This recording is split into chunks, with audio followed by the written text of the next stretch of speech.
ആ ഓഫീസ് എടുക്കുന്ന സമയത്ത് പോലും ഒരുപാട് പേരുണ്ടായിരുന്നു. ഇത് സെറ്റ് ചെയ്ത് രജിസ്ട്രേഷന്റെ സമയപ്പോഴത്തേന് ആളുകൾ കൊഴിഞ്ഞു 5 പേരായി. പറ്റാത്ത ആളുകൾ പിരിഞ്ഞു പോയി.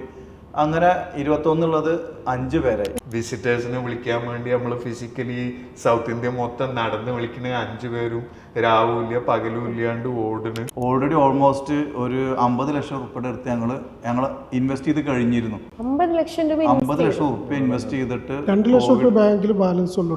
2 ലക്ഷം റുപ്യ ആകെ ബാങ്ക് ബാലൻസ് ഉള്ള സമയത്ത് കോവിഡും വന്നു, പരിപാടി സ്റ്റോപ്പ്. കാണുന്നവരുടെ മുന്നിൽ ഞങ്ങൾ ഭയങ്കര കോടീശ്വരന്മാരും നല്ല പൈസക്കാരുമാണ്. പക്ഷെ ഇതിന്റെ യഥാർത്ഥ വസ്തുത ഞങ്ങൾക്ക് മാത്രമേ അറിയുള്ളൂ.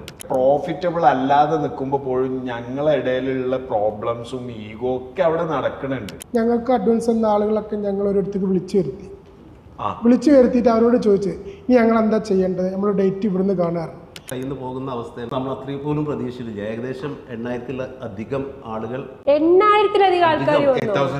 എക്സിബിഷനിൽ പാർട്ടിസിപ്പേറ്റ് വിസിറ്റർ ആയിട്ട് വന്നു എന്നുള്ളത് ഏകദേശം ഒരു 90ഓളം ബ്രാൻഡുകളാണ് അന്ന് പങ്കെടുത്തത്.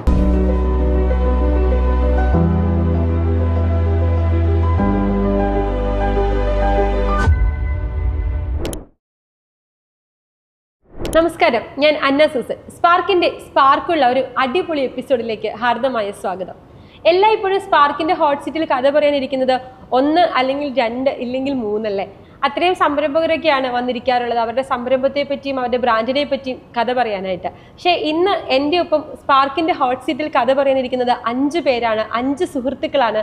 ഒരേ ഇൻഡസ്ട്രിയിൽ ബിസിനസ് ചെയ്തുകൊണ്ടിരുന്ന 5 പേര് ചേർന്ന് പുതിയൊരു സംരംഭം 10 വർഷങ്ങൾക്ക് മുന്നേ തുടങ്ങിയതിൻ്റെ ഒരു കഥ ഇന്നത് ഇന്ത്യ മുഴുവൻ അല്ലെങ്കിൽ ഇന്ത്യക്ക് പുറത്തേക്ക് ഒരു ഇന്റർനാഷണൽ പവലിയനിൽ നിന്ന് വരെ ആളുകൾ വരുന്ന രീതിയിലേക്ക് വലിയൊരു സംരംഭമാക്കി മാറ്റിയതിൻ്റെ അവരുടെ ഫ്രണ്ട്ഷിപ്പിന്റെ കഥ പറയാനാണ്. ഹിഫ് എന്ന് പറയുന്ന വലിയൊരു എക്സിബിഷൻ അവരെങ്ങനെയാണ് കൊണ്ടുപോയി നടക്കുന്നത്, എങ്ങനെയാണ് അവർ ചെയ്യുന്നത്, എങ്ങനെ അവരുടെ ഫ്രണ്ട്ഷിപ്പിന്റെ ബോണ്ട് അവർ ഇത്രയും വർഷമായിട്ട് കളയാതെ മുന്നോട്ട് കൊണ്ടുപോകുന്നത് നമുക്ക് അവരിൽ നിന്ന് തന്നെ കേൾക്കാം. സ്വാഗതം. ഞാൻ എല്ലാവരുടെയും പേര് പറയാം അല്ലേ? ജലീൽക്ക, ഷിയാസിക്ക, ഉമറിക്ക, ഫവാസിക്ക, അബ്ബാസിക്ക. ഇപ്പോൾ ഞാൻ എല്ലാവരുടെയും പേര് പഠിക്കാൻ തന്നെ ആദ്യം 7 വർഷങ്ങൾക്ക് മുന്നേ ഒരു സമയം എടുത്തു. പക്ഷെ ഇപ്പം എനിക്ക് കുഴപ്പമില്ലാത്ത രീതിയിൽ അറിയാം. 7 വർഷമായി നമ്മൾ പരിചയപ്പെട്ടിട്ട്. 2018. ഓക്കെ, അപ്പോൾ ആദ്യം നിങ്ങളെക്കുറിച്ച് തന്നെ ഒന്ന് കേൾക്കാം. ജലീൽക്ക, എവിടെയാണ് നാട്, എന്ത് ബിസിനസ്സാണ് ചെയ്യുന്നത്? എൻ്റെ കോട്ടക്കലാണ് എൻ്റെ വീട് വരുന്നത്. വോൾക്കാട്ട് എന്ന് പറഞ്ഞിട്ടൊരു സ്ഥാപനമുണ്ട്. വോൾക്കാട്ട്. പിന്നെ ഞങ്ങൾ പാർട്ണർഷിപ്പിൽ വുഡ് സ്റ്റോറി പറഞ്ഞിട്ട് ഒരു ഇന്തോനേഷ്യൻ ഫർണിച്ചർ വേറെയുണ്ട്. ബിസിനസ് ചെയ്യുന്ന ഫർണിച്ചർ ഇൻഡസ്ട്രി തന്നെ. ഓക്കെ, ഷിയാസിക്ക. ഫർണിച്ചർ ഇൻഡസ്ട്രിയിൽ കസാറ എന്ന് പറഞ്ഞൊരു ബ്രാൻഡാണ് ചെയ്യുന്നത്. സോഫയാണ് പ്രൊഡക്റ്റ് വരുന്നത്. സ്വദേശം പാലക്കാട് ജില്ലയിൽ തിരുവേഗപ്പുറ ചെമ്പ്ര എന്ന് പറഞ്ഞ സ്ഥലത്താണ്. വളാഞ്ചേരി അടുത്ത് ആണ്. എനിക്ക് തോന്നുന്നു എല്ലാ ഫർണിച്ചർ ഷോപ്പിൽ ചെന്നാലും ഒരു കസാരയുടെ ഒരു സോഫയെങ്കിലും കാണും. ഞങ്ങൾ ഓൾറെഡി സൗത്ത് ഇന്ത്യ മുഴുവൻ സപ്ലൈ ചെയ്യുന്നുണ്ട്. ഓക്കെ, ഉമറിക്ക, എവിടെയാണ് നാട്? ഞാൻ കോട്ടക്കൽ തന്നെയാണ്. ഫർണിച്ചറിൽ ഫർബോൺ എന്ന് പറഞ്ഞ ഒരു പുതിയ ഒരു ബ്രാൻഡായിട്ട് വന്നിട്ടുണ്ട്. ഓക്കെ, എത്ര വർഷമായി ഈ ഇൻഡസ്ട്രിയിൽ? ഞങ്ങൾ ഏകദേശം ഈ ഇൻഡസ്ട്രിയിൽ 13 വർഷമായി. 13 വർഷമായി. ഫവാസിക്ക, എവിടെയാണ് നാട്? ഞാൻ കോട്ടക്കൽ തന്നെ. ഇവരെല്ലാരും നാട്ടിൽ തന്നെയാണ്. ഷിയാസ് ഭായി മാത്രമേ ഞങ്ങളുടെ അടുത്ത് നിന്ന് ഒരിച്ചിരി മാറിയുള്ളൂ. ഞങ്ങള് 4 പേരും കോട്ടക്കൽ തന്നെ ആ ഒരു റേഡിയസിനുള്ളിലുള്ള ആളുകൾ. 5 കിലോമീറ്റർ റേഡിയസിനുള്ളിലാണല്ലേ? അത്രേ ഉള്ളൂ.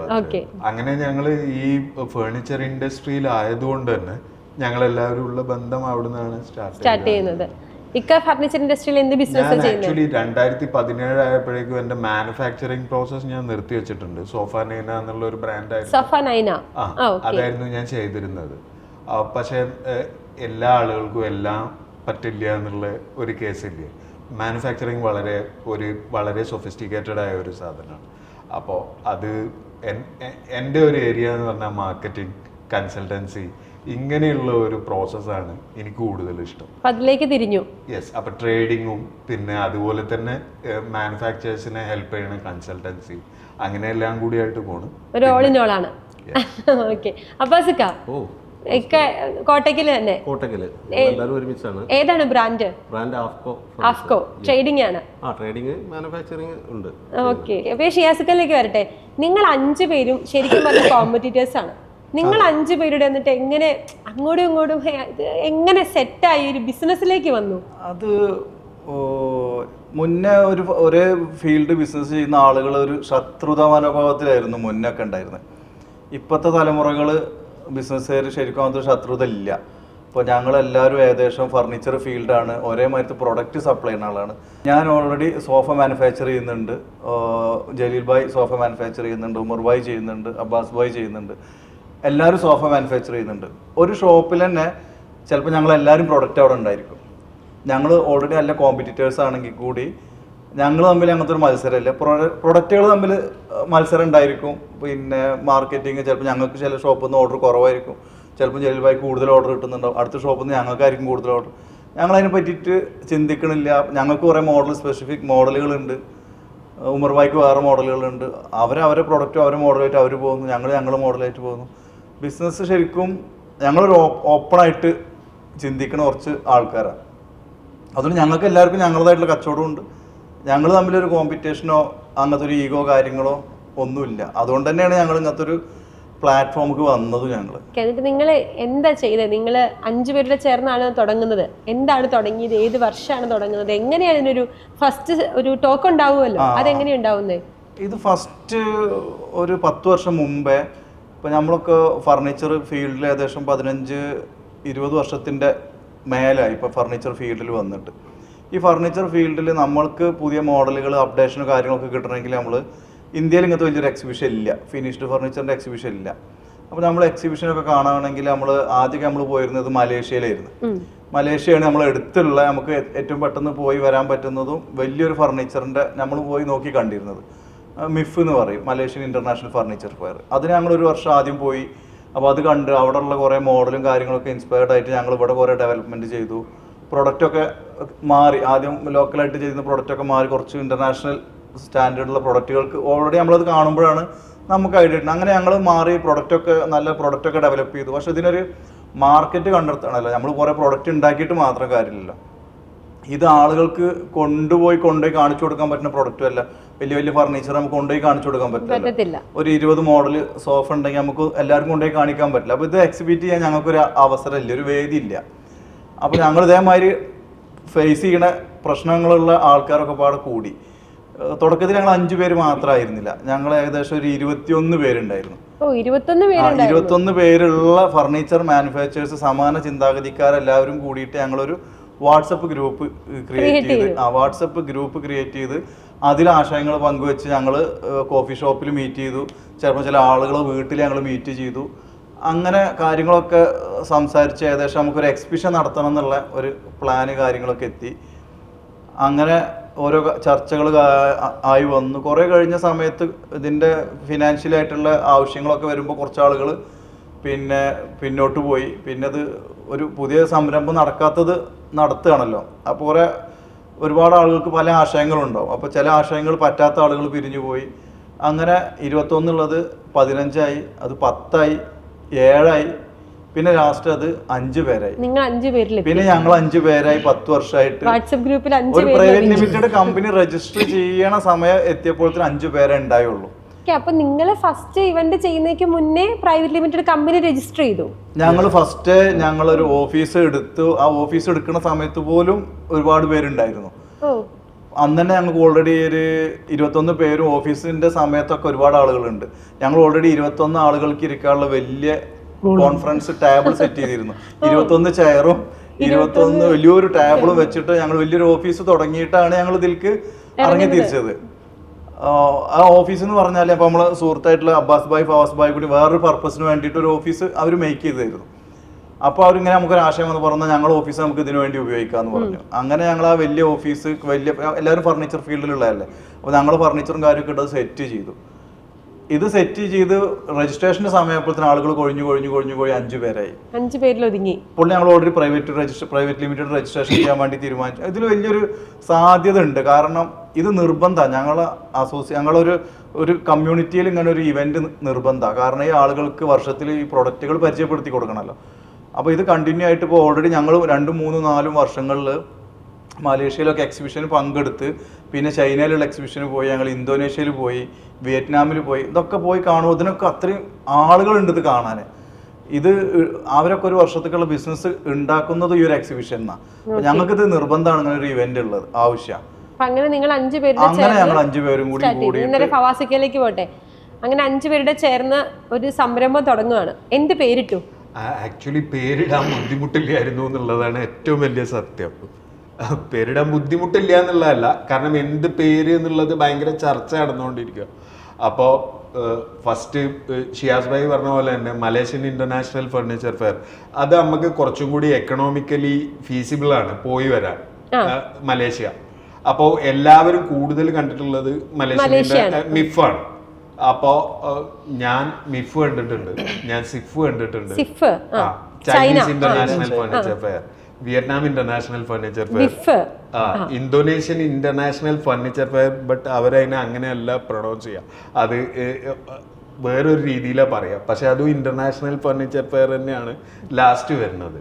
അപ്പോൾ ഇന്ത്യൻ ഇന്റർനാഷണൽ ഫർണിച്ചർ ഫെയറിന് കുറേ ദിവസം ഇങ്ങനെ നമ്മൾ മനസ്സിലിങ്ങനെ വെച്ച് ഉരുട്ടും. എത്രയായാലും ഇത് ശരിയാവില്ല. ഇതിന്റെ കാരണം എന്താണെന്ന് വെച്ചാൽ ഡൊമൈൻ അവൈലബിലിറ്റി ഇല്ല. അടുത്തത് ഇതിന് ട്രേഡ് മാർക്ക് രജിസ്റ്റർ ചെയ്യാൻ പറ്റൂല. കാരണം ഒരുപാട് സാധനം IIFF ഉണ്ട്. അപ്പോൾ ആ ഒരു കൺഫ്യൂഷനിൽ ഇരിക്കുമ്പോൾ ഭാരത് ഇന്റർനാഷണൽ, അപ്പോൾ ബിഫ് എത്തണില്ല. കാരണം അതിനൊരു എന്തോ അങ്ങനെ മോശമായിട്ടല്ല, ബട്ട് അത് എത്താതെ വന്നപ്പോൾ അല്ല, ബിഫിന് വേറെ ഒരു കുഴപ്പമുണ്ടായിരുന്നു, ബിഫിന്റെ ഡൊമൈൻ അവൈലബിൾ അല്ല. അങ്ങനെയാണ് ഒരു ദിവസം നട്ടപ്പാതിരക്ക് ഒരു തോട്ട് വന്ന് സിസ്റ്റം തുറന്നു വെച്ച് എന്തുകൊണ്ട് Hindustan international furniture fair .com available അല്ലായിരുന്നു, .in അവൈലബിൾ ആയിരുന്നു. It's almost 1:30 midnight. അപ്പൊ തന്നെ .in മേടിച്ചു എന്നുള്ളതാണ്. എന്നിട്ട് നേരെ ഗ്രൂപ്പിലേക്ക് ഇട്ടു, പേര് കിട്ടിയതല്ലേ. അപ്പോ ഞാനത് ചെയ്തു കഴിഞ്ഞപ്പോ ഇവരെ 4 പേരും ഓട്ടോമാറ്റിക്കലി അതിന് പൂർണ്ണമായും ഡൺ എന്നുള്ള രീതിയിലേക്ക് പോയി. നമ്മൾ ആ പേരിലേക്ക് എത്തി. ആ പേരിലേക്ക് എത്തുക എന്നുള്ളത് ഭയങ്കര എളുപ്പമാണ്. പക്ഷേ ഈ പറഞ്ഞ എക്സിബിഷൻസിന് ഇമിറ്റേറ്റ് ചെയ്യുക എന്നുള്ളത് നടക്കില്ല എന്നല്ല, ആ സ്റ്റേജിൽ നടക്കില്ല. ആ ഒരു ടൈമിൽ ദാറ്റ്സ് ആൻ ഹിമാലയൻ ടാസ്ക്. അങ്ങനെ തന്നെയായിരുന്നു അത്. കാരണം സിഫ് എന്നൊക്കെ പറഞ്ഞാൽ എക്സിബിഷനോട് ഉൾക്കൊള്ളാൻ പറ്റാത്തതുകൊണ്ട് കാൻഡൻ നടക്കണ പോലെ 3 സെക്ടറായിട്ടാണ് നടക്കുക. 2 സെക്ടറായിട്ടാണ് സിഫ് നടക്കുക. അതായത് first office furniture, living furniture നടത്തിയതിന് ശേഷം ദെൻ മാട്രസ്, ദെൻ അങ്ങനെ 2 സെക്ടറായിട്ടാണ് സിഫ് ഒക്കെ നടക്കുന്നത് ചൈനയിൽ. മിഫ് എന്ന് പറഞ്ഞു കഴിഞ്ഞിട്ടുണ്ടെങ്കിൽ ആ ടൈമിന് നമ്മൾ ഒരു 2 മാസം മുന്നേ ഹോട്ടൽ ബുക്ക് ചെയ്തില്ല എന്ന് വെച്ചാൽ കിട്ടത്തില്ല. കേരള ബുക്കിംഗ് വളരെ പ്രോബ്ലം ഉള്ള ടൈം. കാരണം നമ്മളെ നാട്ടിലെ പോലെയല്ല അവർ ആ എക്സിബിഷൻസിനെ കണ്ടിരുന്നത്. അവരെ മാർക്കറ്റിംഗ് എക്സ്പെൻസ് ടോട്ടലി ഒരു സിംഗിൾ ടൈം സ്പെൻഡ് ചെയ്തിട്ട് നെക്സ്റ്റ് 6 to 8 months അല്ലെങ്കിൽ 9 months വേണ്ട അവരെ ടോട്ടൽ ഓർഡർ അവർ അവിടുന്ന് സെക്യൂർ ആക്കിയിട്ട് പോകുന്ന രീതിയിലുള്ള ഒരു എക്സിബിഷനാണ് അവിടെ വരുന്നത്. അപ്പം ഇതിനെ എത്രത്തോളം ഇമിറ്റേറ്റ് ചെയ്യാൻ പറ്റും എന്നുള്ളത് നമ്മൾ പഠിച്ചതും കണ്ടതും നമ്മൾ റിപ്പീറ്റഡ്ലി കണ്ടതുമായിട്ട് ഞങ്ങളെ ഒരുപാട് നേരത്തെ ഒരുപാട് രാത്രികൾ ഉറക്കൊഴിച്ച് ഇതിനെ ബാക്കിലിരുന്ന് ചർച്ച ചെയ്ത് ഇതിൻ്റെ ഈ ഓരോ വെണ്ടേഴ്സിനെ കണ്ടെത്തുക, ഒരു വെന്യൂ. ആ വെന്യൂ ആയിരുന്നു ഏറ്റവും വലിയ പാട്ട്. കാരണം കൊച്ചി വേണം, ഹാർട്ട് ഓഫ് കേരള. പക്ഷേ കൊച്ചി ആവുമ്പോൾ കുറച്ചും കൂടി തള്ളി വന്നു. അപ്പൊ കാസർഗോഡ് നിന്നുള്ള ആൾക്ക് അത് കുറച്ചും കൂടി ഒരു ബുദ്ധിമുട്ട്. അപ്പൊ കുറച്ചും കൂടി ഒരു സെന്റർ ഏരിയ എന്നുള്ള നിലയിൽ നമ്മൾ ഇതിനെ കണ്ടത് തൃശ്ശൂർ. അപ്പൊ തൃശ്ശൂരിൽ അന്ന് ഒരു റെപ്യൂട്ടഡ് ഒരു വെന്യൂ എന്നുള്ള നിലയിൽ നമ്മൾ നോക്കുമ്പോൾ ലുലു, ഇന്നത്തെ ഹയാത്ത് റീജൻസി. അപ്പൊ ലുലു കൺവെൻഷൻ സെന്റർ. അപ്പൊ അന്ന് ചെല്ലണു നമ്മള് വെന്യൂ മൊത്തം അളന്ന് നോക്കണു, നമ്മളൊരു ഫ്ലോർ പ്ലാനിലേക്ക് പോകണം. അന്നാണ് വാച്ച് ഫ്ലോർ പ്ലാൻ, എങ്ങനെ ഫ്ലോർ പ്ലാൻ വരക്കാം, എങ്ങനെ എന്താണ് പഠിക്കണല്ലേ. Yes each and every one ഞങ്ങൾ ഓരോ കാര്യങ്ങൾ പഠിച്ച് എത്തുകയാണ്. അങ്ങനെ ഞങ്ങൾ 2015 ഏതാണ്ട് എൻ്റെ ആവുമ്പോഴേക്കുമാണ് ഈ പ്രൈവറ്റ് ലിമിറ്റഡ് ഞങ്ങൾ ചെയ്തിട്ട് ഈ എക്സിബിഷൻ ഞങ്ങൾ അനൗൺസ് ചെയ്യുന്നത്. ഏത് 2016 ഫസ്റ്റ് ജനുവരി എൻഡിൻ്റെ ഫെബ്രുവരി ആകുമ്പോൾ ആ ഒരു ടൈമിലാണ് ഇത് അനൗൺസ് ചെയ്യുന്നത്. അനൗൺസ് ചെയ്യുമ്പോൾ ഡിസംബർ 2016 ഡിസംബർ, ഒരു 11 month ലോങ് സ്പാൻ ഇട്ടാണ് ആ വർക്ക് ചെയ്യുന്നത്.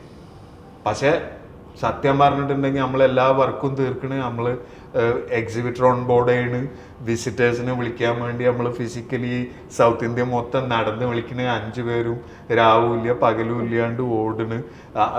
സ്പ്ലിറ്റായി ടീം മാറി, ഞാനും അബ്ബാസ് ഭായി ഒരു ടീമിൽ ഞങ്ങള് തമിഴ്നാട്ടിലൂടെ നടക്കുമ്പോൾ 2 പേര് കർണാടക ആന്ധ്രയിലൂടെ പോണ്.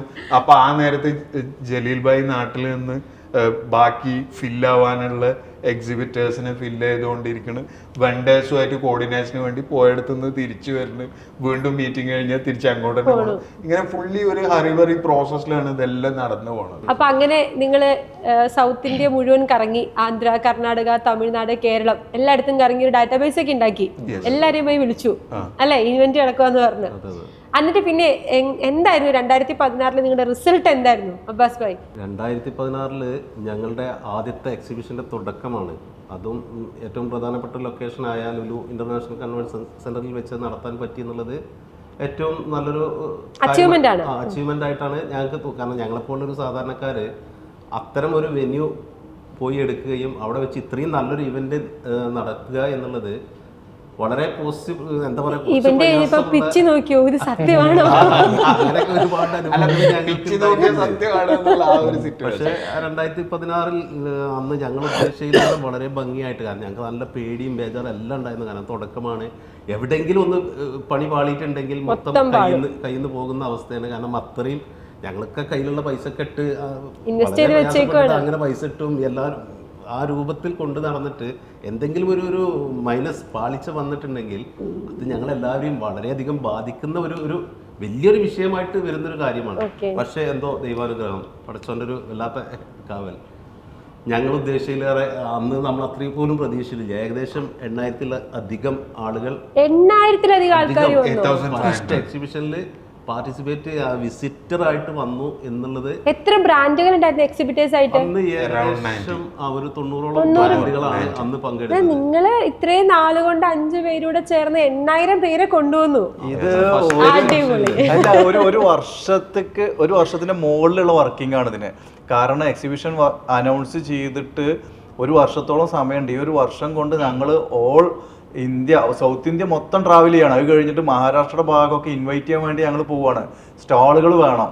ഒരു വർഷം എടുത്ത എഫേർട്ടിന് ആ ഒരു 3 ദിവസമാണ് റിസൾട്ട്. ഞങ്ങൾ ഏകദേശം നമ്മളെ എക്സിബിഷൻ 2016 എക്സിബിഷൻ നടത്തുന്ന ടൈമിൽ ഏകദേശം അതിന് തലേ ദിവസം അന്ന് നൈറ്റിൽ ഏകദേശം ഞങ്ങൾ എക്സിബിഷൻ്റെ അന്ന് രാവിലെ ഏകദേശം ഒരു 5 മണി നേരത്തൊക്കെയാണ്, രാവിലെ 5 മണി നേരത്തെ ഞങ്ങൾ റൂമിലോട്ട് ജസ്റ്റ് ഒന്ന് വരുന്നത്. ഞങ്ങൾ അതിൻ്റെ സെറ്റപ്പും കാര്യങ്ങളെല്ലാം നോക്കി ഞങ്ങൾക്ക് സാറ്റിസ്ഫാക്ഷൻ. അങ്ങനെ ഞങ്ങൾ വന്ന് ഏകദേശം ഞങ്ങൾ താമസിക്കുന്ന തൊട്ടടുത്താണ്. ഞങ്ങൾ അതൊന്ന് നോക്കുന്നുണ്ട് പുറത്തോട്ട്, ആളുകളൊക്കെ വരുന്നു, എങ്ങനെയാണ് വരുന്നത് എല്ലാം ഞങ്ങൾ നോക്കി കാണുന്നുണ്ട്. ഞങ്ങൾക്ക് ടെൻഷനും ഉണ്ട്. ആ ടൈമിൽ ഓൾറെഡി ഈ ഡിമോണിറ്റൈസേഷന്റെ ആ ഒരു വിഷയം വല്ലാതെ ഞങ്ങളെ ബുദ്ധിമുട്ടിച്ചിട്ടുണ്ട്. ഏകദേശം ഞങ്ങൾ ഇതിനോട് അടുത്താണത്. അങ്ങനെ നിൽക്കുന്ന ടൈമിലാണ് ഞങ്ങൾ ഏകദേശം അതിന്റെ രജിസ്ട്രേഷൻ കൗണ്ടറിൽ ഏകദേശം ഒരു 9 മണിയൊക്കെ ആയപ്പോൾ തന്നെ ആളുകൾ വന്ന് ഞങ്ങളെല്ലാവരും ഒരു റൂമിൽ നിന്നിട്ടാണ് നോക്കുന്നത്. ഞങ്ങൾ ജസ്റ്റ് അതിന്റെ വിൻഡോയുടെ ഉള്ളിൽ കൂടെ അങ്ങനെ നോക്കുകയാണ് പുറത്തോട്ട് ആളുകളൊക്കെ വരുന്നുണ്ടോ. പിന്നെ ഒരു എന്താ പറയാ, മൊത്തം ഇങ്ങനെ എനിക്കത് ഇമാജിൻ ചെയ്യാൻ ഒരു വർഷത്തെ എഫേർട്ടിന് റിസൾട്ട് വരികയാണ്. ആള് വന്നാലേ അഡ്വാൻസ് വാങ്ങിട്ടല്ലേ ഉള്ളൂ, ബാലൻസ് ക്യാഷ് കിട്ടണമെങ്കിൽ. ആ സമയത്ത് ലുലു ഞങ്ങളെ നല്ലോണം സഹായിച്ചു. അല്ല, ലുലു സഹായിച്ചു, അത് നമ്മൾ ഈ നേരത്തെ പറയേണ്ട ഒരു കേസാണ്. കാരണം എന്താണെന്ന് വെച്ചാൽ ഡിമോണിറ്റൈസേഷൻ വന്നപ്പോൾ ലുലു പോലെ ഒരു ബ്രാൻഡ് ഒരിക്കലും അഡ്വാൻസ് പേയ്മെന്റ് ഇല്ലാണ്ട് വർക്ക് ചെയ്യാതെ ഞങ്ങൾക്ക് അന്നത്തെ സിറ്റുവേഷനിൽ അന്നത്തെ മാനേജർ ജോസർ ഞങ്ങളെ എന്താ പറയാ മൂപ്പരെ റിസ്കിലാണ്. 3 മാസത്തെ ചെക്കിലേക്ക് 3 ചെക്കായിട്ട് ഞങ്ങൾ പേയ്മെന്റ് തന്നാൽ മതി, അത് ബാങ്കിൽ വരുന്നതിനനുസരിച്ച് തന്നാൽ മതി എന്നുള്ള രീതിയിൽ ഞങ്ങളെ അത്രയും മോട്ടിവേറ്റ് ചെയ്ത് ആ ഒരു ഡിമോണിറ്റൈസേഷൻ ടൈമിനെ ഞങ്ങളെ ഓവർകം ചെയ്യാൻ കൂടുതൽ സഹായിച്ച ഒരാൾ ആണ് അന്നത്തെ ഞങ്ങളെ വെൻഡറും. ആ വെണ്ടർ ഞാൻ ആ ഒരു ടൈമില് ക്യാഷ് അല്ലേ നമുക്ക് ശരിയാക്കാം, നിങ്ങൾ ടെൻഷൻ അടിക്കരുത്, എല്ലാം പരിപാടി നടത്തുന്നു പറഞ്ഞു. പരിപാടി നടത്തുന്നുള്ള ആ ഒരു ബാക്കപ്പ് ആ നേരത്തെ തന്നത് ഇവര് നമ്മളെ ബാക്ക് എൻഡിൽ ഉണ്ടായിരുന്ന വെണ്ടറും നമ്മളെ വെന്യൂ ടീമും ഒക്കെയാണ്. അതൊരു വലിയ നോട്ട് നിരോധനം, ആരുടെ ക്യാഷ് ഇല്ല. അന്ന് ഈ നോട്ട് നിരോധനം കഴിഞ്ഞതിന് ശേഷം എവിടെ ഇവന്റുകൾ തുടങ്ങിയിട്ടില്ല. എക്സിബിഷൻ എവിടെ ഇന്ത്യയിൽ എക്സിബിഷൻ സ്റ്റാർട്ട് ചെയ്തിട്ടില്ല. പോസ്റ്റ്പോൺ ചെയ്ത് എല്ലാം മാറ്റി മാറ്റി നിർത്തിയതായിരുന്നു. ആ സമയത്ത് അപ്പോഴാണ് നമ്മൾ ഇത്രയും വലിയ റിസ്ക് എടുത്ത് വെച്ചത്. അത്രയും വലിയ റിസ്ക് ഞങ്ങൾ അന്ന് അപ്പൊ ഒരുപാട് ആൾ സപ്പോർട്ട് ചെയ്തു. കാരണം ഒരു ഇവന്റ് നടക്കാത്ത ഒരു മേഖലയിൽ ഒരു ഇവന്റ് നടക്കുമ്പോഴല്ലേ ഒരുപാട് ആളുകൾക്ക് അതിനൊരു ഇതല്ല. അപ്പൊ എല്ലാവരും സപ്പോർട്ട് ചെയ്തു ഒരുപാട്. ഒരു വർഷമാണ് ഞങ്ങൾ ശരിക്ക് ഓഫീസ് വർക്ക് ചെയ്യണത്. ഞങ്ങൾക്ക് 2 മാസം കൊണ്ട് സ്റ്റാൾ ബുക്കിംഗ് തീർന്നു. പുറത്ത് പന്തലിട്ടിട്ടാണ് പിന്നെ കൊടുത്തത് 2017 ലുലുവില്. അത് തയ്യാതെ വന്നപ്പോഴാണ് പിന്നെ നേരെ കൊച്ചി അത്ലറ്റിക്സ് 2018 നമ്മളൊക്കെ അന്നാണ് സംരംഭം ഞങ്ങളെ മീഡിയ ഞാൻ ആദ്യമായിട്ട് സംരംഭത്തിന് വേണ്ടിയിട്ട് എന്റെ ഒരു ഫേസ് ഫസ്റ്റ് ടൈം ഞാൻ ഒരു വീഡിയോ ചെയ്യുന്നത് ഹിഫിലാണ്. എനിക്കും ഭയങ്കര അറ്റാച്ച്മെന്റ് ഉള്ള ഒരു ബ്രാൻഡാണ് ഹിഫ് എന്ന് പറയുന്നത്. 2018 ഭയങ്കര സക്സസ് ആയി. അത് സംരംഭത്തിന് നല്ലൊരു സഹായം ഉണ്ടായിട്ടുണ്ട്. ഡെഫിനറ്റ്ലി സക്സസ് ആവൂല, കാരണം സംരംഭം അസോസിയേറ്റ് പിന്നെ അത് സക്സസ് ആവാതിരിക്കില്ല. അന്ന് എത്ര എക്സിബിറ്റേഴ്സ് വന്നു, എത്ര വിസിറ്റേഴ്സ് വന്നു? അന്ന് വന്നത് 14,000 ചില്ലാം വിസിറ്റേഴ്സ് വന്നു. അന്ന് അത്ലക്സിലായിരുന്നു. അപ്പൊ നിങ്ങൾ എന്താ തൃശ്ശൂരിൽ അത്ലക്സിലേക്ക് മാറാൻ കാരണം? വെന്യൂ തികയാത്തോണ്ട്. ഓക്കെ, തൃശ്ശൂര് അറ്റ്ലസിൽ അത്രയും വലിയൊരു എക്സിബിഷൻ നടന്നിട്ടില്ല. 3 ഹോളും ഉള്ളായിരുന്നു. മുകളിലത്തെ ഹോള്, പിന്നെ 2ാമത്തെ ഹോള്, ഈ ഹോള്. എനിക്ക് അവിടെ നിന്ന് ഒരുപാട് നല്ല കണക്ഷൻസ് കിട്ടിയിട്ടുണ്ട്. ഒത്തിരി കച്ചവടക്കാരെ പല സെഗ്മെന്റിൽ, ഇപ്പം ഫർണിച്ചർ മാത്രമല്ല അതല്ലാത്ത സെഗ്മെന്റിലെ കച്ചവടക്കാരെയൊക്കെ ഒത്തിരി കണക്ഷൻസ്. എൻ്റെ ഒരു സ്റ്റാർട്ടിങ് സ്റ്റേജിൽ വലിയൊരു എനിക്ക് തന്നൊരു വലിയ ബ്രേക്ക് തന്നൊരു വേദിയാണ്. ഇഫിനായിട്ട് അസോസിയേറ്റ് ചെയ്തവരൊക്കെ ഇഫിനേക്കാളും വളർന്നിട്ടുണ്ട്. സത്യം. കുറെ ആൾക്കാരെ വീഡിയോ ചെയ്താണല്ലോ, അവരൊക്കെ ഇഫിനെ പറ്റി പറയല്ലോ. ഇഫിനെ കൊണ്ട് വളർന്ന ഒരുപാട് ആളുകളുണ്ട്. 2018 സക്സസ് ആക്കി. സക്സസ് അങ്ങനെ നമ്മൾ 2018 സക്സസ് ആക്കി. അന്നത്തെ ഇവന്റ് ഒന്നും പറയാനില്ല. അതിന് മുന്നത്തെ 2 ഇവന്റുകൾ ഞാൻ കണ്ടിട്ടില്ല. ഞാൻ ആദ്യമായിട്ട് കാണുന്ന 2018 ഇവന്റ്. അത് അടിപൊളിയായിരുന്നു. പകരം വെക്കാനില്ലാത്തൊരു ഇവന്റ് ആയിരുന്നു അത്. ഇന്നും അങ്ങനെ തന്നെയാണ്, ഇനി മുന്നോട്ട് അങ്ങനെ തന്നെ ആവട്ടെ. 2019 വന്നപ്പോഴോ? അപ്പോൾ 2019 സാങ്കേതിക കാരണമായിട്ട് നമുക്ക് എക്സിബിഷൻ നടത്താൻ പറ്റിയില്ല. കുറച്ച് പ്രോബ്ലംസ് ഉണ്ടായിരുന്നു. 2020 ഞങ്ങൾ ഓൾറെഡി ഇതിന് വേണ്ടിയിട്ട് കുറേ എക്സ്പെൻസും കാര്യങ്ങളൊക്കെ ചെയ്ത് വന്ന് ഏകദേശം ഓൾമോസ്റ്റ് നമ്മളൊരു ഇവന്റിന്റെ എക്സ്പെൻസിന്റെ പകുതി അധികം ഇവന്റിന് എക്സ്പെൻസുകളൊക്കെ ആദ്യമാണല്ലോ വരുന്നത്. വെന്യൂവിന് അഡ്വാൻസ് കൊടുക്കണം, റീഫണ്ട് കിട്ടൂല. നമ്മളെ സോഷ്യൽ മീഡിയ മുതലുള്ള പ്രൊമോഷന്, ടെലികോളിംഗ് മുതൽ ഓഫീസ് ഫംഗ്ഷനാണ്, ബുക്കിങ്ങിന്റെ നമ്മൾക്ക് ആളുകളിൽ നിന്ന് അഡ്വാൻസ് വാങ്ങി നമ്മൾ പ്രിന്റിങ്, ഒരുപാട് എമൗണ്ട് പ്രിന്റിങ് ഉണ്ട്, ഇൻവിറ്റേഷൻ. ഓൾറെഡി ഞങ്ങൾക്ക് 2020 ആയപ്പോഴും ഒരുപാട് ഡാറ്റ ആയി ഞങ്ങളുടെ കയ്യിൽ. ഞങ്ങൾ നേരിട്ട് ക്ഷണിച്ചതും ആളുകൾ വന്ന ആളുകളൊക്കെ പാടെ വലിയൊരു ഡാറ്റ ഉണ്ട്. ഈ ഡാറ്റയ്ക്ക് ഫുള്ള് ഞങ്ങൾ ബുക്ക് പോസ്റ്റ് ചെയ്യണം. വലിയൊരു എക്സ്പെൻസ് ചെയ്തതിന് ശേഷം പെട്ടെന്നാണ് നമ്മളെ കോവിഡ്. ഓൾറെഡി ഓൾമോസ്റ്റ് ഒരു 50 ലക്ഷം റുപ്യയുടെ അടുത്ത് ഞങ്ങൾ ഇൻവെസ്റ്റ് ചെയ്ത് കഴിഞ്ഞിരുന്നു. 50 ലക്ഷം രൂപ ഇൻവെസ്റ്റ് ചെയ്തിട്ട് 2 ലക്ഷം രൂപ ബാങ്കിൽ ബാലൻസ് ഉള്ളൂ. ആ സമയത്ത് അത് വാടക കൊടുത്തു കഴിഞ്ഞു തീർന്നു. 2 ലക്ഷം റുപ്യ ആകെ ബാങ്ക് ബാലൻസ് ഉള്ള സമയത്ത് കോവിഡും വന്നു, പരിപാടി സ്റ്റോപ്പ് ആയി. കിടന്ന് 2 ലക്ഷം രൂപയും തീർന്നു, 50 ലക്ഷം രൂപ കടവും വന്നു. കാരണം കോവിഡ് ആയി കഴിഞ്ഞാലും ആളുകൾക്ക് salary, office staff salary, rent ഒക്കെ ചാലുമല്ലേ. ഒരു 2 മാസം 3 മാസം കഴിഞ്ഞപ്പോൾ ഫണ്ടൊക്കെ കഴിഞ്ഞു. പിന്നെ അഡ്വാൻസ് ചോദിച്ചാൽ ആരും അഡ്വാൻസ് തരൂലല്ലോ. കാരണം ഇവന്റ് ഓൾറെഡി നടന്നില്ല, എന്ന് നടക്കുന്നു അറിയില്ല, പോസ്റ്റ്പോൺ ചെയ്തു. പക്ഷെ ആരും നമ്മളോട് ഇവന്റ് നടക്കുന്നില്ല, പൈസ തിരിച്ചു വേണമെന്നോ, അഡ്വാൻസ്, ആളുകളെ പൈസ അഡ്വാൻസ് മേടിച്ചിട്ടാണ് ഞങ്ങൾ എക്സ്പെൻസ് ഫുള്ള് ചെയ്യുന്നത്. ഒരുപാട് ആളുകൾ അഡ്വാൻസ് വന്നിട്ടുണ്ട്, സ്പോൺസേഴ്സ് ഒക്കെ ഇതിന് മുന്നേ നടത്തി അത്രയും സെറ്റപ്പിൽ നിൽക്കല്ലേ. ഞങ്ങള് ഇനി തോൽപ്പിക്കാൻ ആരുമില്ല എന്നുള്ള രീതിയിൽ നിൽക്കുന്ന സമയത്താണ് കോവിഡ് വന്നിട്ട് നമ്മളെ തോൽപ്പിച്ച് 50 ലക്ഷം റുപ്യ പോയി. ഒരു എമൗണ്ടും പിന്നെ ഞങ്ങളൊക്കെ ബിസിനസ് നടത്തുന്ന ആൾക്കാരാണ്. ഞങ്ങളും ബിസിനസ്സിന് ഇതേ അവസ്ഥയാണ്. സെയിലില്ല, പണിക്കാർക്കൊക്കെ ആരായാലും ഫണ്ടില്ലാത്തൊരു അവസ്ഥ. കോവിഡ് എല്ലാവരും പെട്ട് നിൽക്കണം. വിട്ടുകൊടുക്കാൻ തയ്യാറായോ? ഇല്ല, ഞങ്ങള് വിട്ടുകൊടുക്കാൻ ഒരു നിലക്കും ഞങ്ങൾ തയ്യാറല്ലാതെ ഞങ്ങൾ ആ ടൈമിൽ തന്നെ തീരുമാനിച്ചിട്ടുണ്ടായിരുന്നു. എന്നാണ് ഇതിനെ മറികടക്കാൻ പറ്റുക എന്നുള്ള പ്ലാനിങ്ങിലായിരുന്നു. പിന്നെ അങ്ങനെ ഇരിക്കുമ്പോഴാണ് പിന്നെ ഈ 2022 ഇതിൽ ഒന്നും കൂടെ കുറച്ചും കൂടെ വലുതാക്കിയിട്ട് ചെയ്യണം എന്നുള്ളൊരു പ്ലാനും. അത് കാരണം വലുതാവല് നിർബന്ധമാണ്. നഷ്ടം 50 ലക്ഷം അവിടെ കിടക്കുന്നുണ്ട്. ഇനി വലുതായിട്ട് തിരിച്ചുപിടിക്കണ്ടേ. അപ്പൊ അവിടെ തന്നെ നിന്നാ തിരിച്ചുപിടിക്കാൻ പറ്റൂല. ഇതിൽ വലുതായിട്ട് പറയാനുള്ളത് എന്താ വെച്ചാൽ നമ്മളെ കൂടെ അതുവരെ നിന്നിരുന്ന എക്സിബിറ്റേഴ്സ് അഡ്വാൻസ് എല്ലാം ചെയ്ത് തന്നിട്ടുള്ള ഒരാൾ പോലും ഞങ്ങളോട് അഡ്വാൻസ് തിരിച്ചു ചോദിക്കുക അങ്ങനത്തെ ഒരു ബുദ്ധിമുട്ട് 2 വർഷത്തോളം ഒരാൾ പോലും ചോദിച്ചാലേ നിങ്ങൾ പെട്ടേനെ. ഇല്ല ചോദിച്ചിട്ടില്ല. കൊടുക്കാനില്ല എന്നുള്ളത് ഉറപ്പല്ലേ. 50 ലക്ഷം നമുക്ക് ചെലവായിട്ടുണ്ട്. ഇന്നത്തെ കാലത്ത് അന്നക്ക് ഞാൻ പറഞ്ഞു തരണോ, സോഷ്യൽ മീഡിയയിൽ നമ്മൾ ഇൻവെസ്റ്റ് ചെയ്യുന്ന ഒരു ഫിഗർ ഒരു മെറ്റ അക്കൗണ്ടിലേക്ക് നമ്മളൊരു ഒരിക്കലും നമുക്ക് തിരിച്ചു കിട്ടാൻ പോണ പൈസയല്ല. പോസ്റ്റ് പ്രിന്റ് ചെയ്ത് ഡേറ്റും കാര്യമായിട്ട് പ്രിന്റ് ചെയ്ത ബുക്ക് പോസ്റ്റ് നമ്മൾ എന്ത് ചെയ്യും? ആൾക്കാർ കുറെ കൊറിയർ ചെയ്ത് കഴിഞ്ഞു. ഒന്നും നമുക്ക് ചെയ്യാൻ പറ്റില്ല. ഡേറ്റും കാര്യമൊക്കെ വെന്യൂ ഒക്കെ ഇട്ടതല്ല. പക്ഷെ ഭയങ്കര ഒരു എങ്ങനെ പറയേണ്ടതെന്ന് അറിയാൻ പറ്റാത്ത രീതിയിലുള്ള ഒരു ഭയങ്കര എക്സ്പ്രഷൻ ആയിരുന്നു എക്സിബിറ്റേഴ്സിന്റെ അടുത്ത്. എടാ അത് ശരിയാവും, നമുക്ക് അടുത്ത എക്സിബിഷൻ. കോവിഡ് കാലം കഴിഞ്ഞു, ഞങ്ങൾക്ക് അഡ്വാൻസ് എന്ന ആളുകളൊക്കെ ഞങ്ങൾ ഒരിടത്തേക്ക് വിളിച്ചു വരുത്തിയിട്ട് അവരോട് ചോദിച്ചു, ഇനി ഞങ്ങൾ എന്താ ചെയ്യേണ്ടത്, നമ്മൾ ഡേറ്റ് ഇവിടുന്ന് കാണാറ്. അപ്പോഴാണ് ഞങ്ങളോട് എക്സ്പെക്ടേഴ്സാണ് പറഞ്ഞത് കേരളം വിടണം, കേരളത്തിൽ നടത്തരുത്. ഞാൻ കേരളത്തിൽ നിന്ന് പുറത്തുനിന്ന് ഒരുപാട് കസ്റ്റമർ കിട്ടിയിട്ടുണ്ട്, കേരളത്തിൽ നിന്ന് പുറത്തേക്ക് പോകണം. അങ്ങനെ എക്സ്പെക്ടേഴ്സിന്റെ അഭ്യർത്ഥന മാനിച്ചിട്ടാണ് ഞങ്ങൾ കോയമ്പത്തൂർക്ക് പോയത്. 22 കോയമ്പത്തൂർക്ക് വിട്ടു, ഒന്നും നോക്കിയില്ല. ഞങ്ങൾ ആദ്യം കോയമ്പത്തൂർക്ക് പോകാൻ വേറൊരു കാരണമുണ്ട്. എല്ലാവർക്കും എവിടുന്നും ബാംഗ്ലൂരിൽ നിന്നാണെങ്കിലും എവിടുന്നാണ് ചെന്നൈയിൽ നിന്നാണെങ്കിലും ഒക്കെ എത്തിപ്പെടാൻ പറ്റിയ നല്ലൊരു സ്ഥലം തപ്പിയായിരുന്നു ഒഡീഷ. അന്ന് നമ്മൾ നോക്കിയത് 2016 നമ്മള് കേരളത്തിലെ കാസർഗോഡുകാർക്ക് വരാൻ എളുപ്പം, മറ്റേത് നമ്മള് ആന്ധ്രയ്ക്കും കർണാടകയ്ക്കും ഒക്കെ വരാൻ, സൗത്ത് ഇന്ത്യക്ക് വരാനുള്ള. ടയർ 2 സിറ്റീസിൽ നമ്മള് ഈ സൗത്ത് ഇന്ത്യയിൽ നമ്മൾ ഒരു പേര് സെലക്ട് ചെയ്യുമ്പോഴേ ടയർ 2 ഏറ്റവും ആദ്യം വരുന്ന പേരുകളിൽ ഒന്നാണ് കോയമ്പത്തൂർ. അതിനൊരുപാട് കാരണങ്ങൾ, അതിന്റെ ഒരു ഭൂമിശാസ്ത്രപരമായ ആളുകൾക്ക് വരാൻ പറ്റുന്ന സുഖവും, ഒരുപാട് പിന്നെ ഞങ്ങളെക്കാളും വലിയൊരു കൂട്ടായ്മ അവിടെ ഇൻഡസ്ട്രിയൽ വിപ്ലവം നടത്തിയ ആളുകൾ കൂടിയിട്ടാണ് ഈ കൊഡേസിയ ട്രേഡ് ഫെയർ കോംപ്ലക്സ് ചെയ്തത്. 100 ചില്ലാനോളം ഇതുപോലെയുള്ള സമാന ചിന്താഗതിക്കാർ തുടങ്ങിയ ഒരു സംഭവമാണ്. അപ്പൊ അവിടെ എല്ലാ ഇൻഫ്രാസ്ട്രക്ചറും സെറ്റാണ്, ചെന്ന് തുടങ്ങി.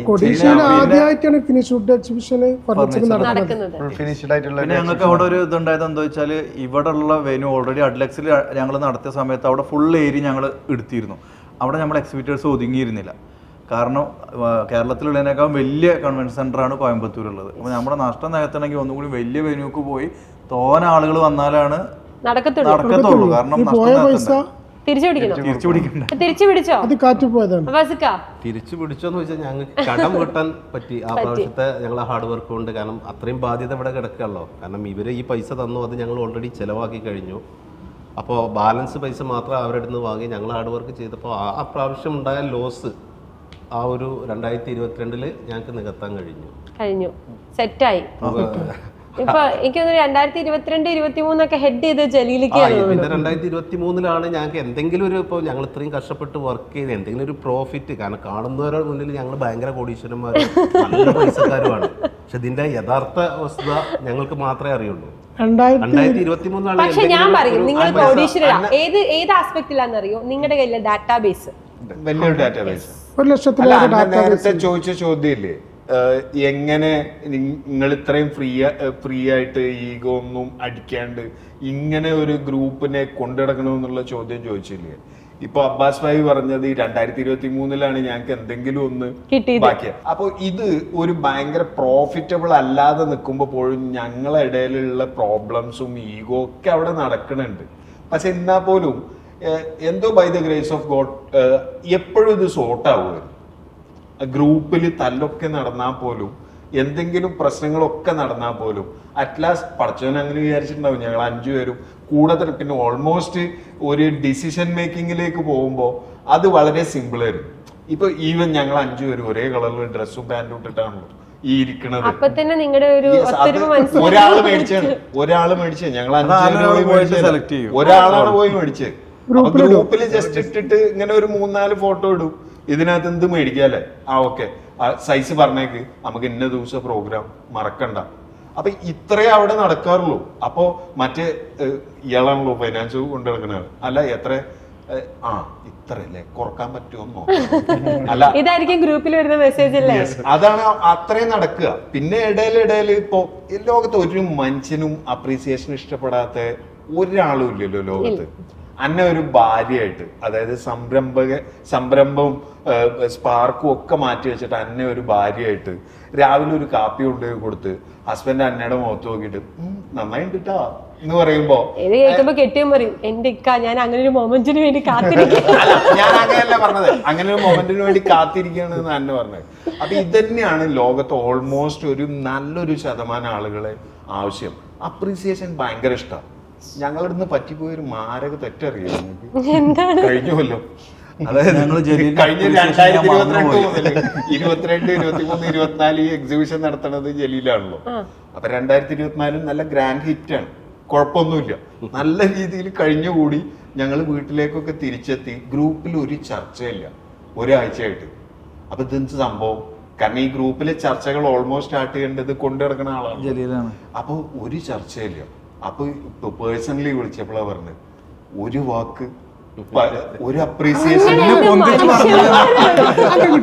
ഇതെന്താണ് സംഭവം എന്ന് വെച്ചാൽ ഒരു വലിയ കട്ടക്ക് ഒരു പ്രൊജക്ട് റിപ്പോർട്ടിങ് ഉണ്ടാക്കി തന്നിട്ട് ഇതിൽ ചെലവ് കൂടാൻ പാടില്ല, കുറക്കാം. അപ്പൊ ഞാൻ അത്യാവശ്യം ഉണ്ടാക്കി കൊടുത്തിട്ടുണ്ട്. ഒരു താങ്ക്സ് പറയാച്ചു. അല്ല, ഇത് ഒബ്വിയസ്ലി എല്ലാ കൊല്ലം നടക്കുന്നുണ്ട്, സക്സസ് ആവുന്നുണ്ട്. പിന്നെ ഈ കൊല്ലം ഞാൻ എല്ലാ വർഷവും നടക്കണതിന് ഇപ്രാവശ്യം ഞാൻ പ്രത്യേകിച്ച് അനുമോദിക്കണ്ടല്ലോ. ഞാൻ ഇപ്രാവശ്യം അടുത്ത വർഷം ഞാൻ നടത്താനില്ല, അടുത്ത വർഷം ഞാൻ നടത്താനില്ല, നിങ്ങൾ ആരും ഹെഡ് ചെയ്തോളിന്ന്. അപ്പൊ അതെന്താ അങ്ങനെ ഒരു ടോക്ക്? അല്ല, എനിക്ക് ഞാൻ കുറച്ച് പേഴ്സണൽ ബിസിനസ് ശ്രദ്ധിക്കാച്ചിട്ടാ. 5 ആളുണ്ടല്ലോ, ഞാൻ 2-3 വർഷം നടത്തിയില്ല, നിങ്ങളാരും നടത്തിക്കോളിന്ന്. നമുക്കിത് എന്റെ തലേ തന്നെ വെച്ചു കൊടുക്കണല്ലോ, നമുക്ക് വേറെ കച്ചവടം ഉള്ളതല്ലേ. കാരണം ചോദിക്കുമ്പോഴാണ് ഇന്ന ആരും അനുമോദിച്ചില്ല, എന്നെ അപ്രീഷിയേറ്റ് ചെയ്തില്ല. അപ്പൊ ആ സംഭവം ശരിയാണ്. അപ്പൊ അതിനായിട്ട് ഞങ്ങൾ ഒരു മീറ്റിംഗ് വിളിച്ചു കൂടി, ഞങ്ങൾ ഒരു കോഫി ഷോപ്പ് കൂടിയിട്ട് ഓന അപ്രീഷിയേറ്റ് ചെയ്തു. പ്രശ്നം സോൾവ് ആയി. 2 ദിവസത്തിനോട് ഞങ്ങൾ കൂടിയിട്ട് ജലീലിന് അപ്രീസിയേഷൻ കൊടുക്കണം. സാധാരണ കേക്ക് മുറിക്കുകയാണെങ്കിൽ ഞാനാണ് ഇവരൊക്കെ തൊള്ളിക്ക് വെച്ച് കൊടുക്കല്. അന്ന് ഇവരെല്ലാരും എനിക്ക് വെച്ചു. അതോടുകൂടി ഞാൻ അങ്ങനെ 2025 ഇവന്റും പുള്ളിയുടെ അല്ല, ഇവന്റിന്റെ ഓൾമോസ്റ്റ് ഇനി അങ്ങോട്ടുള്ള ഇവന്റ്സ് എത്ര വന്നിട്ടുണ്ടെങ്കിലും ആ ഇവന്റിന്റെ കോർഡിനേഷൻ ഞങ്ങളാരും ഓടിച്ചാടി പോയി എടുക്കാൻ പോണില്ല. അതിന്റെ കാരണം ഞങ്ങളാരും എടുത്താലേ നടക്കാത്ത കേസ് എന്നുള്ളതല്ല. കാരണം ബാക്കപ്പ് വരാൻ എല്ലാവരും ഉള്ളതുകൊണ്ട് ഈ 5 ആർക്കും അത് ചെയ്യാം. പക്ഷെ അത് ജലീലിന്റെ ഒരു ഏരിയ ആയി മാറി. അപ്പൊ അത് ജലീല് ഓരോ കാര്യങ്ങൾ ഓരോരുത്തരിലേക്ക് നമ്മള് അടുത്ത തവണ ഇവര് അനുമോദിച്ചില്ലെങ്കിൽ നമുക്ക് ഹിഫ് ന്യൂ എന്ന് പറഞ്ഞു പുതിയ അന്നുണ്ടെങ്കിൽ നമുക്കൊന്ന് ആലോചിക്കാം. പക്ഷേ എടുത്ത് പറയേണ്ട ഒരു കാര്യമുണ്ട്. ഇത് ഞങ്ങൾ സുഹൃത്തുക്കളും പാർട്ണർമാരൊക്കെ ആണെങ്കിലും എന്തൊരു കാര്യത്തിനാണെങ്കിലും ഇവർ ഓക്കെ എന്ന് പറയല്ലോ, കുറേ ആലോചിക്കാതെ. അപ്പോൾ ഒരു ഗ്രൂപ്പിലൊരു കാര്യം ഇട്ട് കഴിഞ്ഞാൽ 5-10 മിനിറ്റ് ഇതിൽ 3 ആള് ലൈക്ക് അടിച്ചാൽ മതി, ഓക്കെയാണ്. അല്ല, നമ്മൾ പറയും എല്ലാവരും അഭിപ്രായത്തിന് കാത്തു നിൽക്കണ്ട. 1-2 ആളും ഓക്കെ പറഞ്ഞാൽ പ്രൊസീജിയർ. ഞാൻ ചിലപ്പോൾ നമ്മൾ തിരക്കിലാണ്, ഞാൻ ചിലപ്പോൾ ഒരു ദിവസമൊക്കെ ശ്രദ്ധിച്ചിട്ടുണ്ടാവില്ല. പരിപാടി വേഗം ഫാസ്റ്റ് ആവണം. എൻ്റെ ലൈക്ക് ഇട്ടില്ല വെച്ചിട്ടോ എൻ്റെ അപ്രൂവൽ ഇട്ടില്ല വെച്ചിട്ടോ അത് പരിപാടിക്ക് തടസ്സം വരരുത്. പെട്ടെന്ന് കാര്യം ഫാസ്റ്റ് ആയിട്ട് കാര്യം ചെയ്യാം.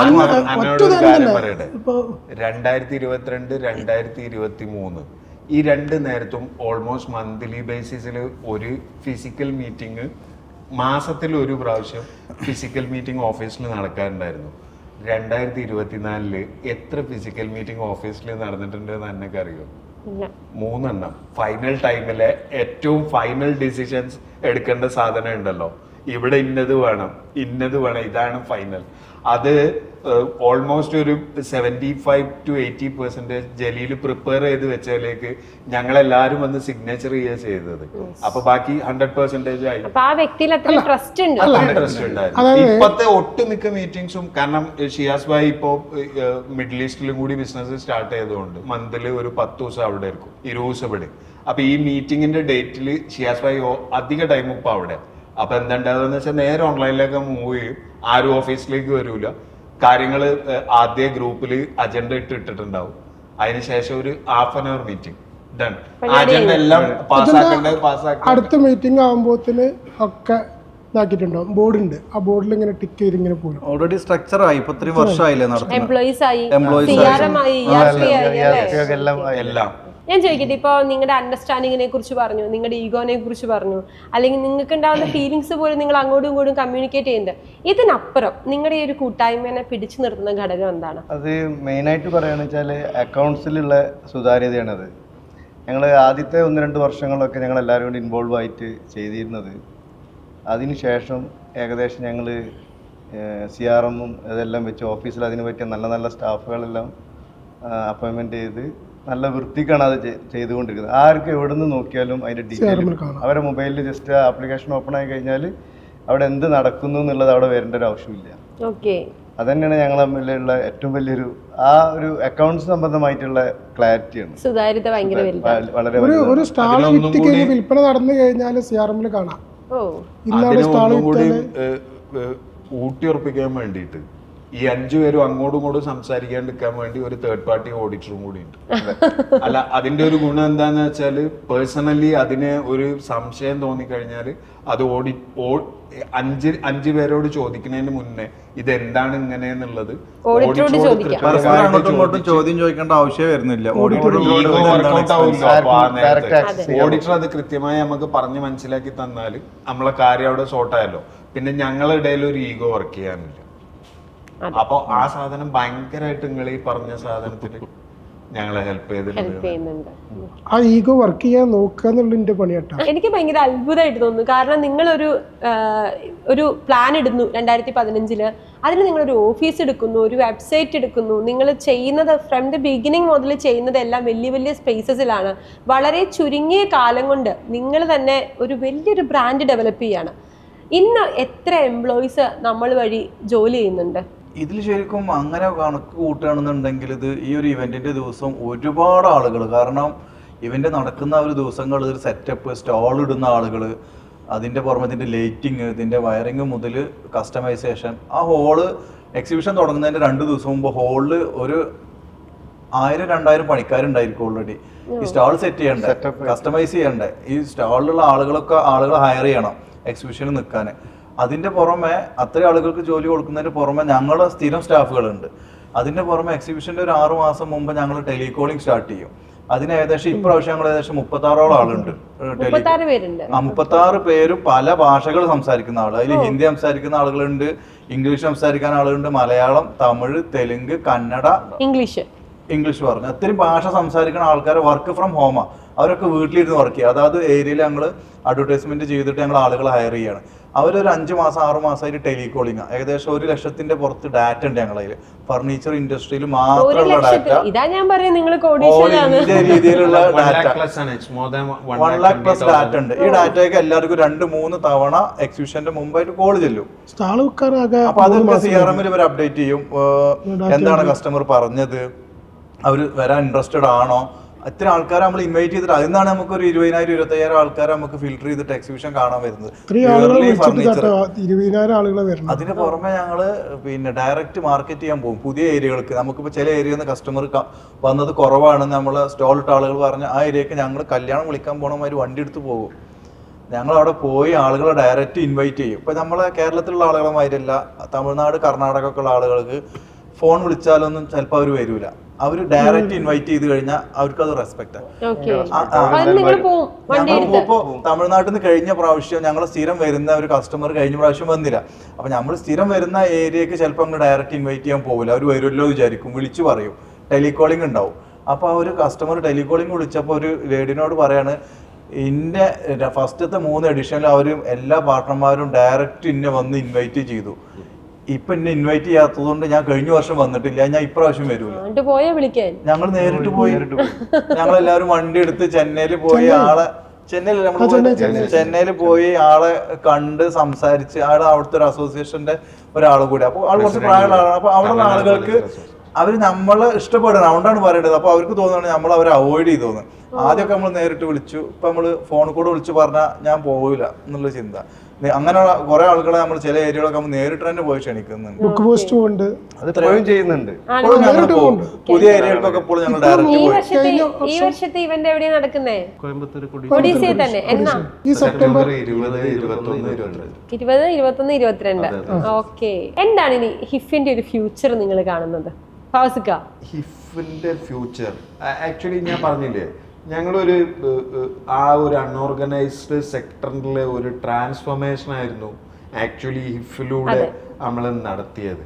പക്ഷെ ഈ ട്രാൻസ്ഫോർമേഷൻ ഇപ്പോഴും നാഷണൽ ലെവലിൽ മാത്രമായി ഇങ്ങനെ ഒതുങ്ങി നിൽക്കുകയാണ്. അതായത് കേരളത്തിലുള്ളവർ തെലങ്കാന, അങ്ങ് ഒറീസ, അങ്ങ് ജാർഖണ്ഡ് അതുവരെയൊക്കെ എത്തി. നമ്മളെ കൂടെ ഇപ്പോൾ ഡൽഹിയിലേക്ക് സപ്ലൈ ചെയ്ത ആളുകളുണ്ട്, കാശ്മീരിലേക്ക് ഷിപ്മെന്റ് വിട്ട ടീമുണ്ട്, പാൻ ഇന്ത്യ എത്തുന്നുണ്ട്. പക്ഷേ ഈ പാൻ ഇന്ത്യ ആവുമ്പോൾ നമ്മൾ ഈ ടയർ 2 നിന്നുകൊണ്ടാണ് ഈ മാജിക് ഒക്കെ ചെയ്തത്.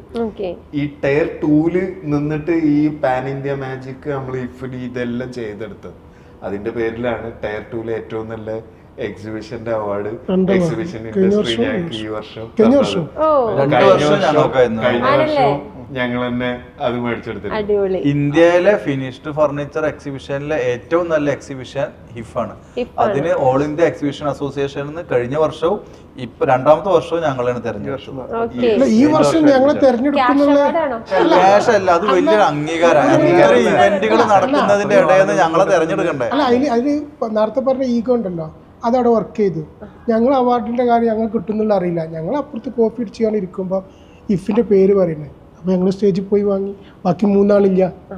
ഞങ്ങൾക്ക് പ്രതീക്ഷ ഉണ്ടായിരുന്നില്ല. കഴിഞ്ഞ വർഷം കോവിഡ് കാര്യങ്ങളൊക്കെ സ്റ്റോപ്പ് ആയ സമയത്ത് വേറെ ഇവന്റ് ഒന്നും നടന്നിരുന്നില്ല. അന്ന് ഫർണിച്ചർ എക്സിബിഷൻ കാണാൻ വേണ്ടിയിട്ട് ഇന്ത്യൻ അസോസിയേഷൻ വന്നിരുന്നു. ഫർണിച്ചർ അസോസിയേഷന്റെ വലിയ ആളുകൾ വന്നിരുന്നു. അവർ വന്നിട്ട് ഞങ്ങളൊന്ന് അപ്രീഷിയേറ്റ് ചെയ്തു. അവർ ഞങ്ങളോട് പറഞ്ഞു, ഇങ്ങനെ ഒരു ഇവന്റ് നടത്തിയിട്ട് നിങ്ങൾ എന്താണ് അസോസിയേഷനുമായിട്ട് ബന്ധപ്പെടാത്തത്, നിങ്ങൾ നമ്മളെ അവാർഡുകൾ ഉണ്ടായിരുന്ന നോമിനേഷൻ തരാം, ഞങ്ങൾക്ക് അതിനെപ്പറ്റി അറിയില്ലായിരുന്നു. എന്നിട്ട് അവർ ഞങ്ങൾക്ക് അതിന്റെ നോമിനേഷൻ കൊടുക്കാനുള്ള ഇതൊക്കെ തന്നിട്ട് പറഞ്ഞു, ഇവിടെ ഞങ്ങൾ കോവിഡിന് ശേഷം ഇത്രയും വലിയൊരു ഇവന്റേ നടന്നിട്ടില്ല, ഫർണിച്ചറിൽ വേറൊരു ഇവന്റും നടന്നിട്ടില്ല, വേറെ നടന്ന ഇവന്റുകളൊന്നും ഇത്ര സക്സസ് അല്ല. ഇത്രയും വലിയ സക്സസ് ആയിട്ടുള്ള ഇവന്റിന് നിങ്ങൾക്ക് പ്രാവശ്യം ഒരു അവാർഡ് കിട്ടാനുള്ള ചാൻസ് ഉണ്ട്, നിങ്ങൾ 5 പേരും വരണം എന്ന് പറഞ്ഞു. ഡയറക്ടേഴ്സ് ഒക്കെ വരണം, എല്ലാവരും പോയി. അതിന് ഓരോരോ കാര്യങ്ങൾ കിട്ടാ, വൃത്തി, കാർപ്പറ്റ് അടക്കം ഓരോ മാനദണ്ഡങ്ങൾ ഒരു പ്രോപ്പർ ഓഡിറ്റിങ്ങിന് ശേഷം മാത്രം നടക്കുന്ന പ്രോസസ്സാണ് അത്.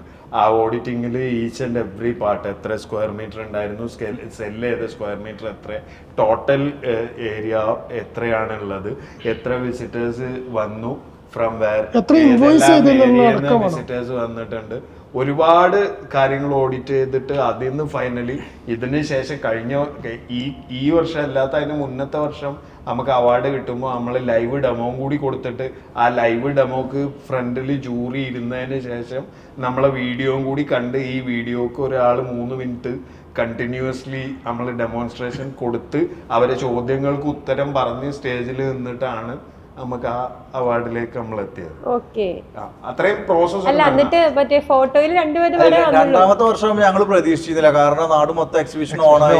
അപ്രാവശ്യം നമുക്ക് അവാർഡൊന്നും ഉണ്ടാവില്ല. അപ്പൊ ബോംബെ വരെ പോകണം. അപ്പൊ പറഞ്ഞു ഞാനൊക്കെ തിരക്കില്ല. അപ്പൊ ആരെ പോണെന്ന് വെച്ചപ്പോ ആരും 2 ആൾ പോയിക്കോളും പറഞ്ഞു. അപ്പൊ ആരും പോവില്ല. ജലീൽ എന്തായാലും ഞാൻ പോകുന്ന പറഞ്ഞു. അല്ല, ജലീൽ അങ്ങനെയല്ല, ജലീൽ പോരണം. കാരണം എന്താന്ന് വെച്ചാല് അത് ജലീലിനുള്ള അപ്രീസിയേഷൻ. പിന്നെ ജലീൽ പോവാതെ ഞങ്ങൾ പോയവർക്ക് ഈഗോ അങ്ങനെയല്ല, കോമ്പൻസേറ്റ് ചെയ്യണല്ല. കാരണം ഞാൻ പറഞ്ഞില്ലേ 2012 മുതൽ ഈ 3 എഡിഷനും എല്ലാ എഫേർട്ടും ഇട്ട ആളാണ്. അതിനൊരു അവാർഡ് കിട്ടുന്നുണ്ടെങ്കിൽ അത് കൈകൊണ്ട് മേടിക്കാൻ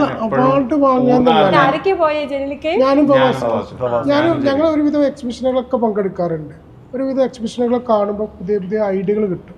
അതൊക്കെ ഫോട്ടോ എടുത്ത് വരും. അതിൽ കുറച്ച് മാറ്റങ്ങൾ വരുത്തിയിട്ട് ഇഫിലുണ്ടാവും. അത് കുറെ കാര്യങ്ങൾ ഈ എക്സിബിറ്റേഴ്സിന് കുറെ കാര്യങ്ങൾ നമുക്ക് പറഞ്ഞു കൊടുക്കാനും പറ്റും. ഇങ്ങനെ വരണം സ്റ്റാള്, ഇതിലിങ്ങനെ വരണം, ഇന്നമാതിരി ഡിസ്പ്ലേ ചെയ്യണം എന്നുള്ള. അതുപോലെ തന്നെയാണ് ഈ ഇവിടെ ഒരു എക്സിബിഷൻ നടക്കാറുണ്ട്, അതിൽ നിന്ന് എന്തെങ്കിലും കോപ്പി അടിക്കാൻ പറ്റും. അങ്ങനെ അത് കഴിഞ്ഞിട്ട് വന്നപ്പോ ഞങ്ങൾ എന്ത് ചെയ്തു, അത് അനൗൺസ് ചെയ്തില്ല.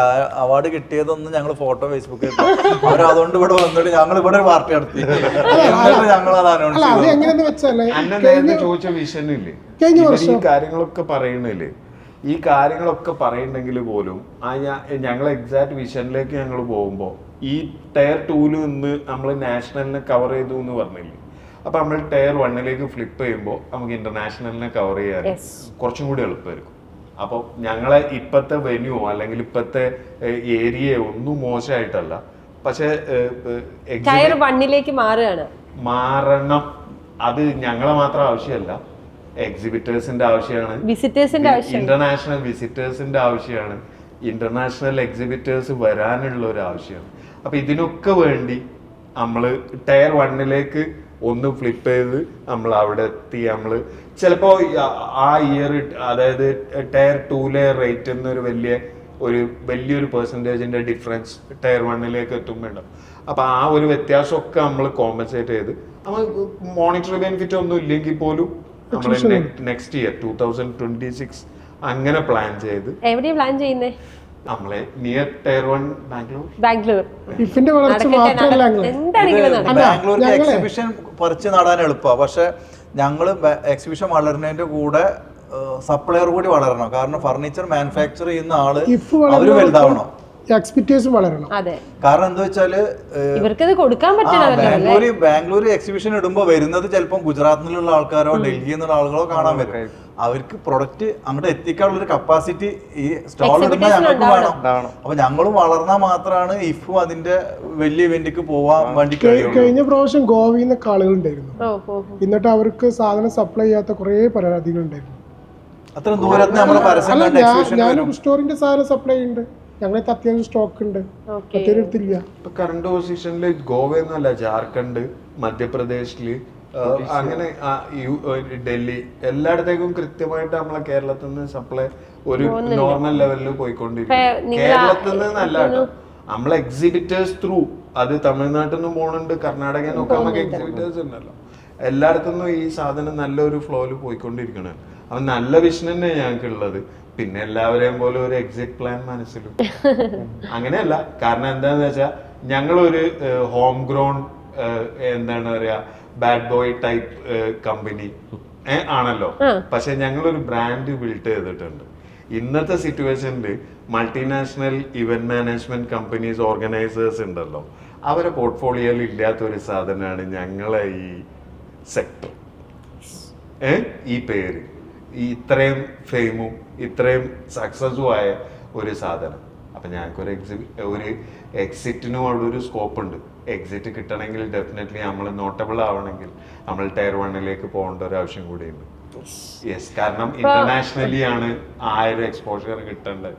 അപ്പോൾ ഡെഫിനറ്റ്ലി പിന്നെ ഈ 3 കൊല്ലം നമ്മൾ കേരളത്തിൽ നിന്ന് നമ്മൾ ചെയ്തു, 3 കൊല്ലം നമ്മൾ കോയമ്പത്തൂർ ചെയ്തു, 4ാമത്തെ വർഷവും നമ്മൾ കോയമ്പത്തൂരിനെ ചെയ്യുന്നു.